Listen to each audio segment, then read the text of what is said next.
Empire Architects. This is the story of John D. Rockefeller. At 20, he was a quiet bookkeeper in Cleveland counting barrels and freight bills. By 40, he had turned a chaotic oil rush into the most efficient industrial machine in America.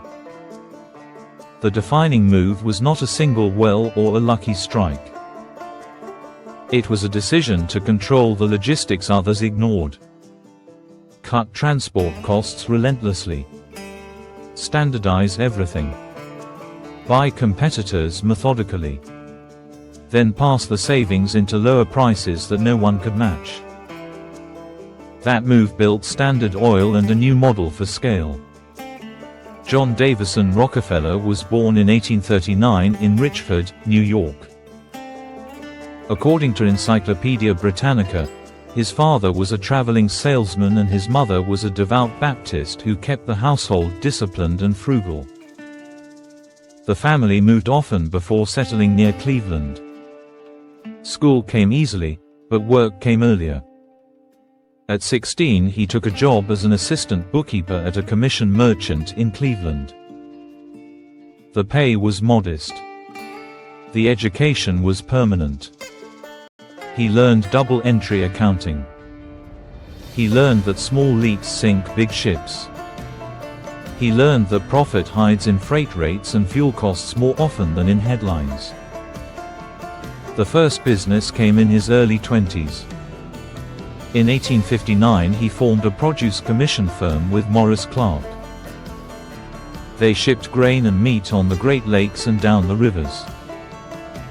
That same year, a well near Titusville, Pennsylvania struck oil. Lamp fuel had been whale oil and candles. Suddenly there was a new feedstock for kerosene. Thousands rushed into drilling and refining. Many failed. Prices swung wildly. Fires destroyed plants. Standards did not exist. Rockefeller watched the chaos and saw a different puzzle. Refining was not about luck. It was about process. In 1863, Clark and Rockefeller financed a small refinery with a talented chemist named Samuel Andrews.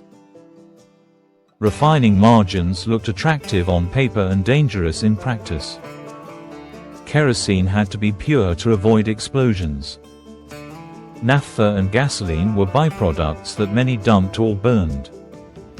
Rockefeller and Andrews did not gamble. They invested in better stills and careful testing. They sold every byproduct they could find a use for. They looked at barrels and staves, acids and alkali, and asked one question: how do we take a penny out of this step without losing quality? The partnership frayed over pace and ambition. In 1865, Rockefeller bought out Morris Clark at auction for roughly $72,500 according to historical accounts summarized by Britannica. He was 26. He renamed the partnership Rockefeller and Andrews. Then he opened a ledger and a map and began a methodical expansion that would define an era. The leap decision came in 1870. Rockefeller and Partners incorporated the Standard Oil Company of Ohio.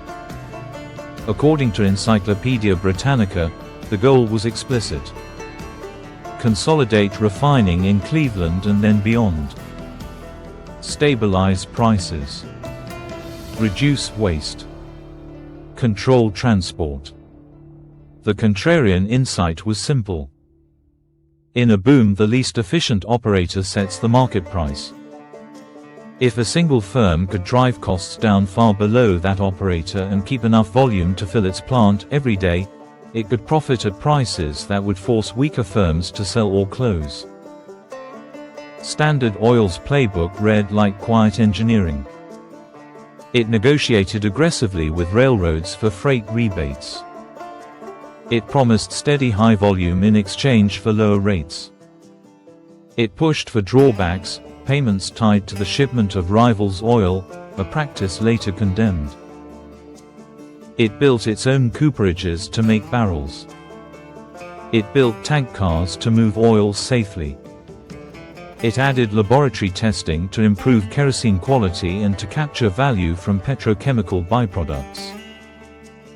It built warehouses and kept inventories tight.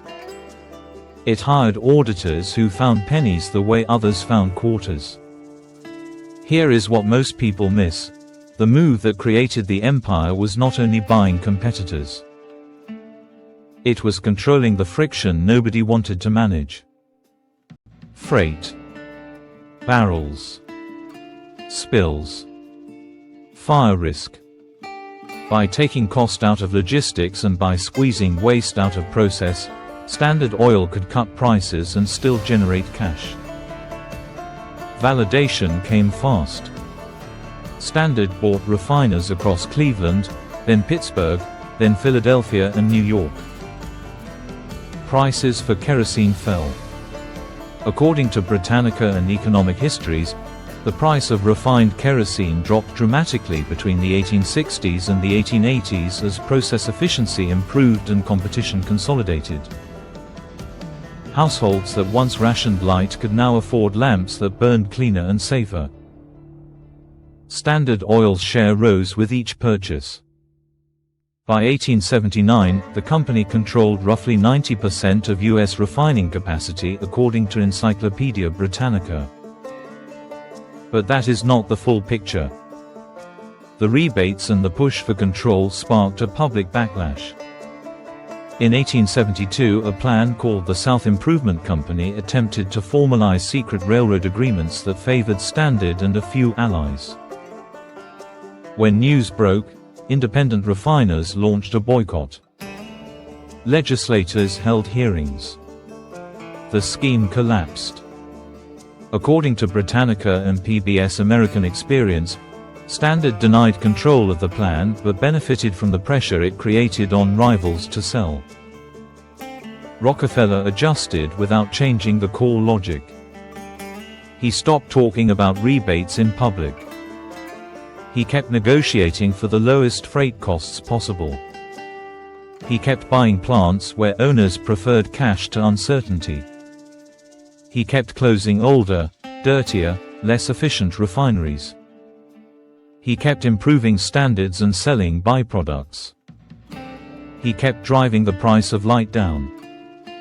Control of transport moved beyond the railroads. Pipelines began as short connections between wells and storage. Rockefeller saw a route around both rail charges and breakage. Standard acquired and built pipelines to move crude from fields to tank farms and refineries. It invested in tankers to carry kerosene abroad. It built a network that fed itself. The pattern was now visible. Use scale to lower costs. Use lower costs to lower prices. Use lower prices to win market share.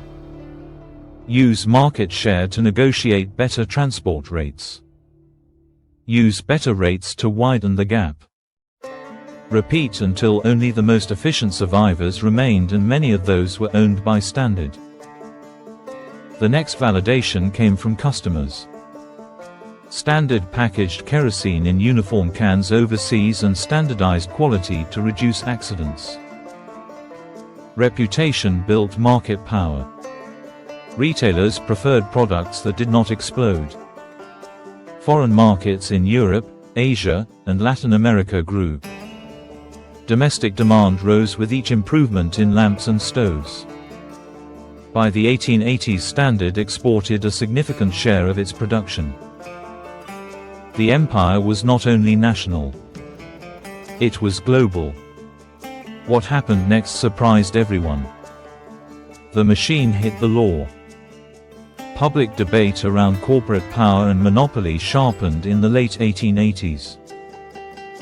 Journalists and politicians targeted trusts, combinations of companies under a unified board arrangement.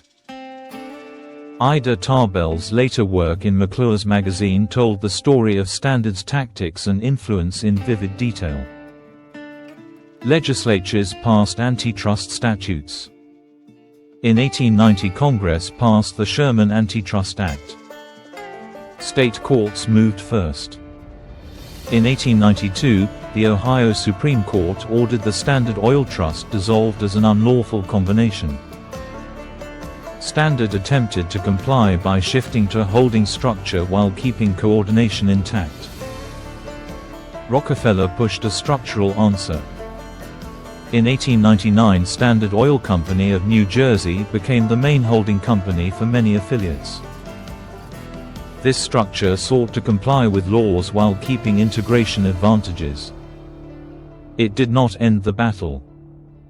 In 1906, the federal government filed suit to break up Standard Oil for violation of the Sherman Act. The case moved through years of record and argument. Here is what most people miss: the legal fight did not come in a vacuum. It came after 2 decades in which Standard had delivered cheaper, safer light to millions, while also using tactics that lawmakers and the public considered unfair. Both facts can be true at once. The court would weigh conduct rather than output alone.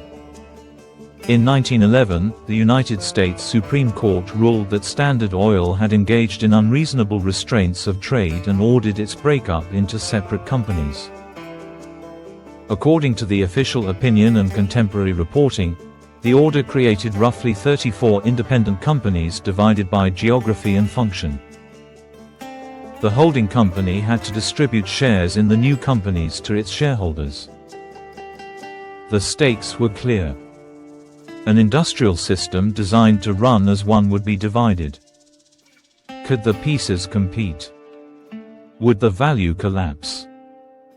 The outcome surprised even some critics. Shares in the separated companies traded up as investors valued clearer prospects and local strengths. Rockefeller, who had already stepped back from day-to-day management, held large stakes.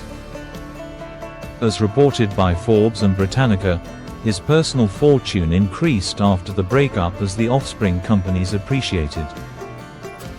Divestiture did not end the empire's influence. It multiplied its branches.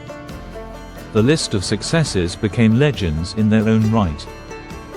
Standard Oil of New Jersey became Exxon.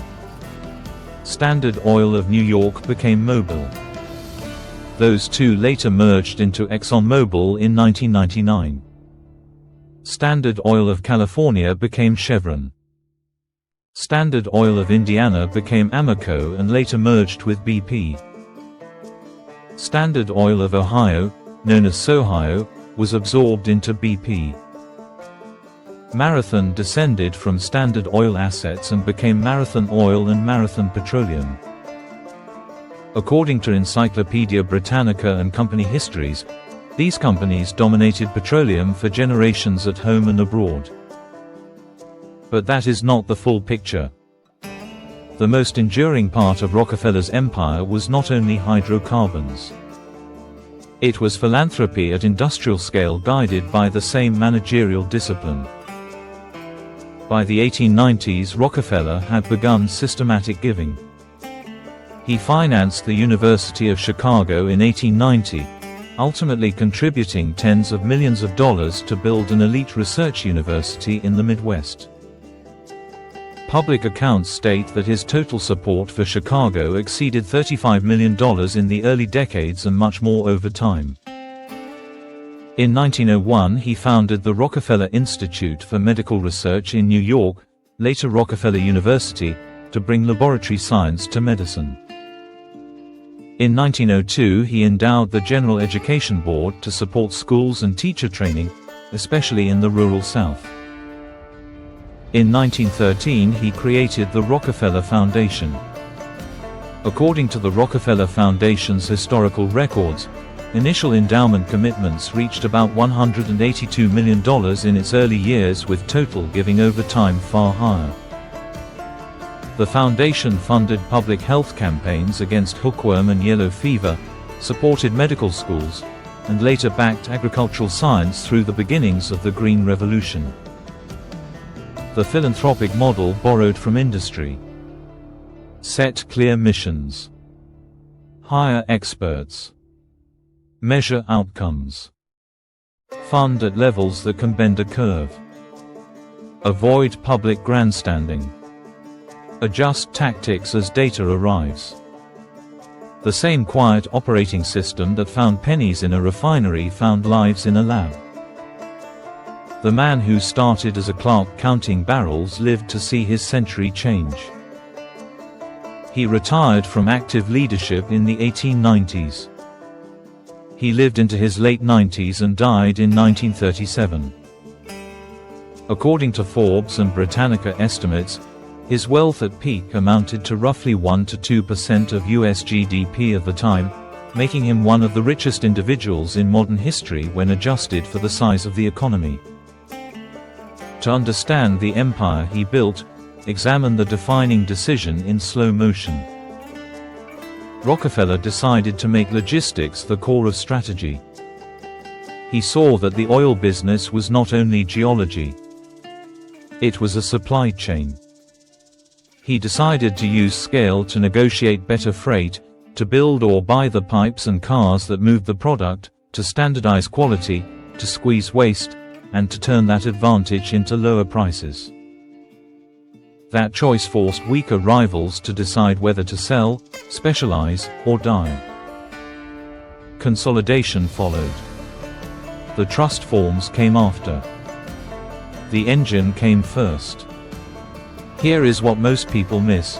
Standard Oil's price advantage came less from raising prices on captured markets and more from lowering costs in ways others would not or could not copy fast enough. Competitors denounced rebates and drawbacks, but many also paid higher barrel costs and wasted byproducts that Standard monetized. Efficiency can look like predation from the vantage of a less efficient plant.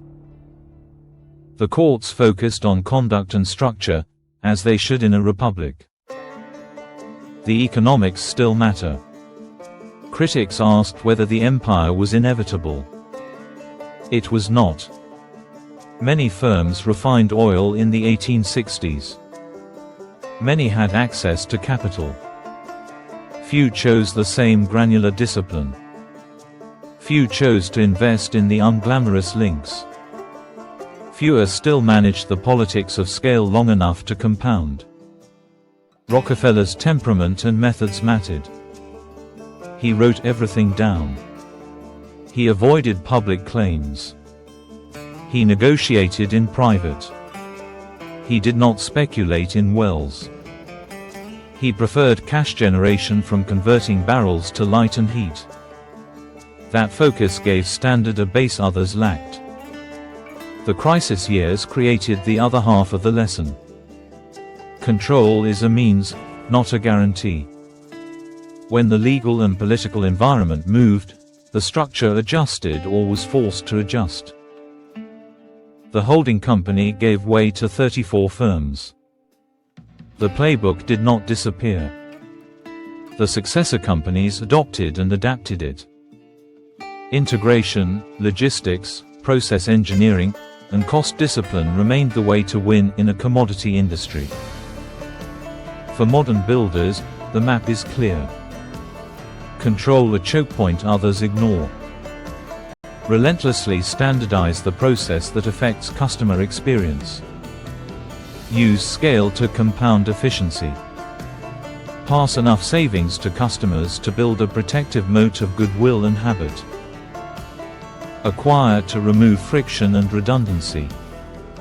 When regulation changes the game, adapt structure without abandoning the operating logic. For the mechanics behind this pattern, the channel's Money video explains the Quadratic Strategy in detail. Apply the 4 lenses to see why this worked and why it was not luck. On cost and cash flow, the move turned a commodity into a process business.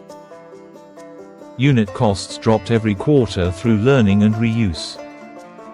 Byproducts that were once waste became revenue. Pipeline leaks became design challenges to be solved, not excuses. Cash generation funded the next acquisition and the next plant upgrade. Compounding came from efficiency, not just from price. On optionality and control, the decision to own logistics created options in pricing and in market entry that rivals could not match. A tank car fleet moves even when a railroad balks. A pipeline reduces exposure to rate gains. A network of storage and distribution keeps exports flowing. Control is not an end. It is the ability to choose when others wait for permission. On the compounding path, the pattern kept working until the law stopped the structure. Then it kept working inside new structures. Exxon, Mobil, Chevron, Amoco, and others became significant because they continued the practice. They built refineries where feedstock and markets aligned. They integrated petrochemicals and fuels. They invested in research to eke out a single percentage point of yield from a column. Compounding resides in 1% gains that recur for decades. On identity and legacy, the builder's private habits shaped public gifts. Rockefeller's philanthropy institutionalized the same quiet math. The University of Chicago became a permanent compounding engine for talent and research. The Rockefeller Institute turned laboratory science into medical progress. The Rockefeller Foundation's campaigns against disease and its support of agricultural research created millions of life years and harvests. This legacy emerged from cash generation and from an operating model that valued measurement and iteration. But that is not the full picture. There is a caution coded into this story. Tactics that lower costs for customers and drive scale can cross into conduct the law forbids. Secret agreements that harm rivalry trigger action. The line between efficiency and exclusion is not drawn by accountants alone. It is drawn by statutes, courts, and norms. The empire builder's job is to drive costs down without driving fairness out. Durable empires understand both kinds of limits. The 21st century echo is loud. Platform companies that own logistics do not only move packages. They write software standards. They manage data that routes demand. Semiconductor firms that excel do not only cut-edge geometry. They control lithography, material supply, and yield learning. Large grocers that win do not only buy ads. They dwarf rivals in distribution and replenishment. The most valuable firms control friction at scale. They decide a similar way. Take the dull link in the chain and make it art. A defining move that built Standard Oil can be restated for today. Turn a volatile market into a stable machine by controlling the system that competitors underestimate. If a dollar disappears in freight, find it. If quality wobbles in a plant, fix it once and roll the fix everywhere. If a supplier introduces a bottleneck, become the supplier. If a regulator draws new lines, redraw the org chart, not the operating logic. Then repeat long enough for compounding to do the rest.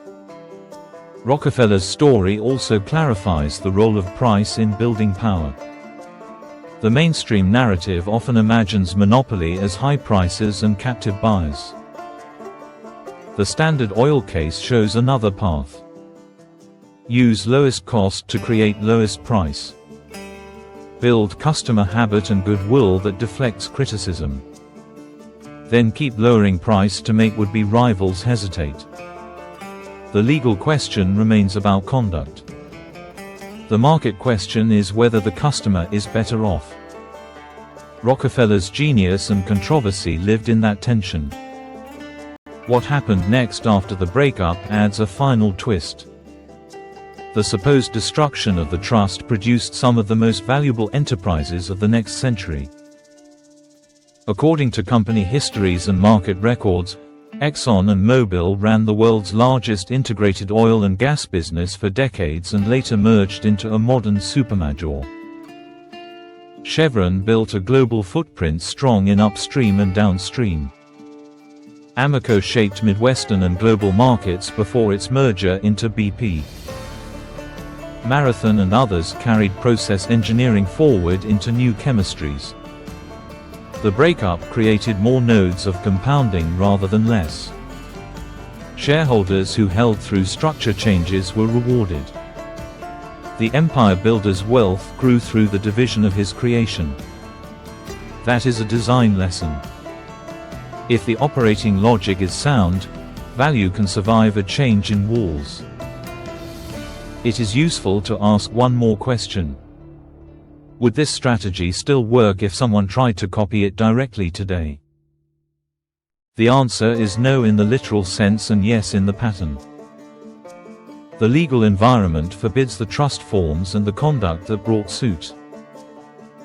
Yet the pattern of controlling logistics, standardizing quality, and reinvesting cost savings into lower prices and scale holds in every sector where process trumps story. That is the safe takeaway. In the end, the quiet man from Cleveland turned a commodity rush into a compounding engine by making the unglamorous decision to treat logistics as destiny. He stacked small cost savings into large price cuts. He stacked large price cuts into dominant volumes. He stacked dominant volumes into political fights and legal adjustments he mostly outlived. He then stacked a lifetime of cash generation into institutions that outlived him. The result is a map of how to turn pennies into power without ever drilling a well. From Clark to Consolidator, from trust to 34 successes, from barrels to endowments, the curve is clean. Decide to control the friction others ignore. Underwrite scale by cutting costs at the foundation. Build an organization that believes in discipline more than in drama.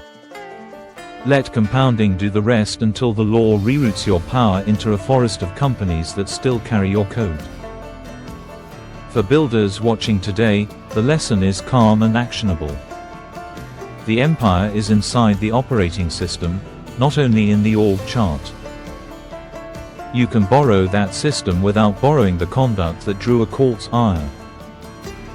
Choose your choke point wisely. Make it your art. Then make it cheaper and better each quarter for years. That is the empire code Rockefeller taught, whether he intended to teach it or not. The journey can be summarized in one quiet line. Standardize everything. Own the pipes. Pass the savings on. Use the habit you create to buy time for the next efficiency. When the structure must change, change it. When the logic works, keep it. That is how a bookkeeper built Standard Oil and seeded companies that still move the world. If you enjoyed learning about this empire builder's journey and you're interested in building your own empire, there's something you need to know. John D. Rockefeller and 78% of the Forbes 400 use a specific strategy to build massive businesses and multiply their wealth systematically. But here is what most people miss: there is a pattern. A strategy hiding in plain sight. The Forbes 400 know it. They exploit it. They have built fortunes with it. And it has been hidden from mainstream business education for decades. First link in the description reveals what the titans of industry do not talk about publicly. Watch it next. 10 minutes that could change everything.